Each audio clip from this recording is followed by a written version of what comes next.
fifth generation of Pokemon was released in North America on March 6, 2011. Alongside gorgeous new sprite work and an increasingly intricate mix between a 2D and 3D overworld, the game also brought along 156 new Pokemon. Unlike previous generations, Black and White didn't allow players to use previous generation Pokemon until you got the National Dex. This meant, for most players, it felt like an entirely new experience. If you're new to the series, you may not know that the previous generation of games were actually released on different dates in different areas, and not just by a few days, but months apart. For Generation 5 specifically, the game was released in Japan on September 18th, 2010, a full 6 months before any of us Canadians got our hands on one.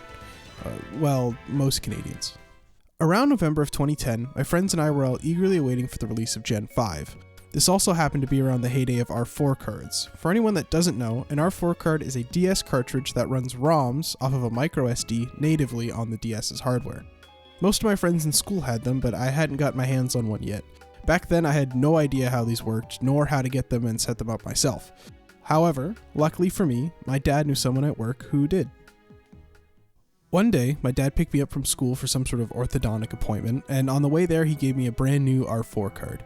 As I was looking through the card, amongst the rows of Mario games and previous generation Pokemon ROMs, I ran into something my friends would still have to wait 5 more months for. Pokemon Black and White.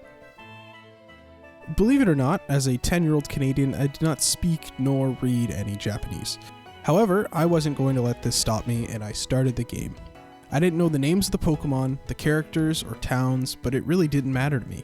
As a kid, Pokemon wasn't really about any of these things, but rather just the raw enjoyment I got out of adventuring and playing the game. To this day, I'm really not sure how I got through Black and White completely in Japanese as a 10-year-old.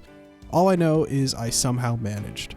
I remember picking Snivy, using a Scolipede, and using Zekrom to leverage my way through the post-game, but beyond that, I forget most of that playthrough. Thinking back to it today, I really don't think I understood how neat it was to get access to a game months before my entire continent got access to it, let alone my friends from school. After Gen 5 came out, a lot of my friends lost interest in Pokemon, with me included. I pre-ordered Black and White 2 when the games came out, and even got the special Genesect mystery gift on release, but I haven't actually replayed these games since then. Today, Unova stands as one of my least played regions, despite it being a total fan favorite. So, I recently decided to dive headfirst back into Black and White 2 the only way I know how, by playing through with some shinies on my team. I've never actually found a shiny in Gen 5 either, so I felt like this was the perfect way to re-experience these games. And as I mentioned in my Chimchar video, every great playthrough begins with a starter. I decided on Tepig this time around because I think the line has one of the nicest shinies out of the starters. As with most of my hunts, I streamed all of this over on my Twitch, so if you ever want to catch the next hunt or hunt something along with me, I've got it linked in the description. All in all, between the longer resets and going over odds, this hunt took a decent amount of time, but I think it was well worth it. Here's how it went. We already lost a Pokemon. Not a good sign. The first turn.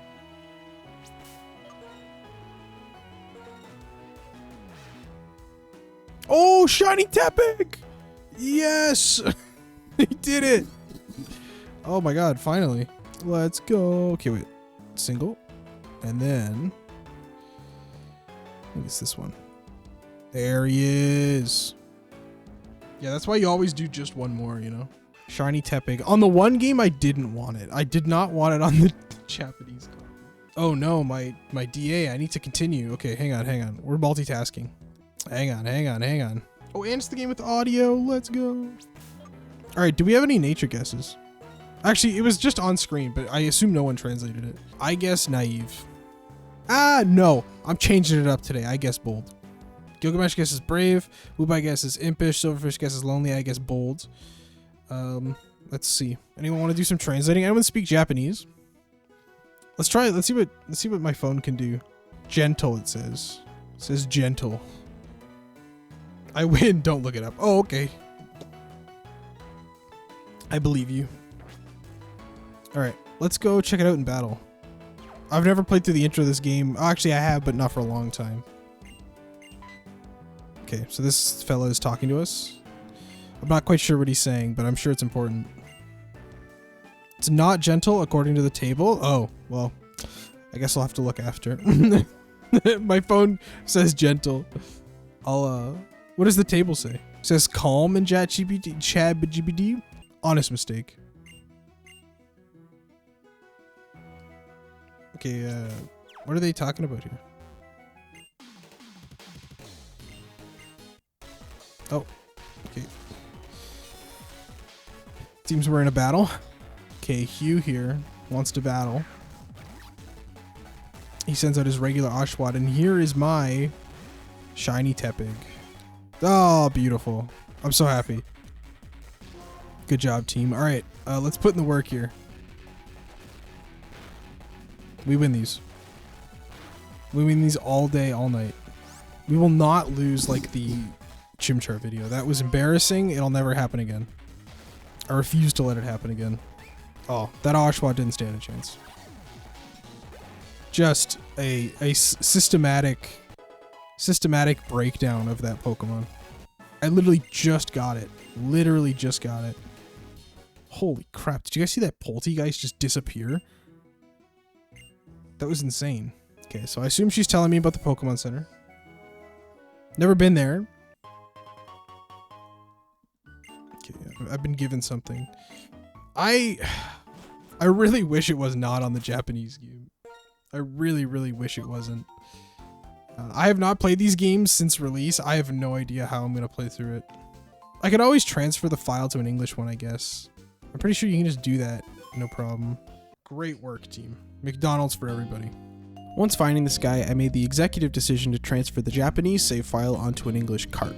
Considering I haven't played these games in nearly 10 years, I thought I would be a bit more comfortable playing in a language I could read. This is a surprisingly easy process, and if you're playing on physical hardware, all you need is a 3DS console with Homebrew and Checkpoint. All you have to do is back up a save from both carts, then go onto your PC and copy the save from the Japanese game into the folder of the English game. Go back into Checkpoint, and you should just be able to load the Japanese save onto the English cart. While playing through the game with this little guy, I felt like I got to re-experience Black and White 2 as if it was brand new. Considering this game came out when I was 11, and I'm 23 now, I had 12 years to completely forget every little facet of the stories and areas.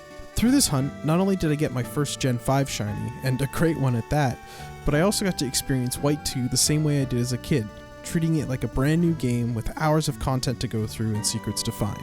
After playing plenty of other Pokemon games tens of times over, this playthrough has been a really special experience, and I'm excited to continue through and find some more shinies in the process. I've got more Gen 5 hunts planned, so stay tuned, and I'll catch you guys in the next one.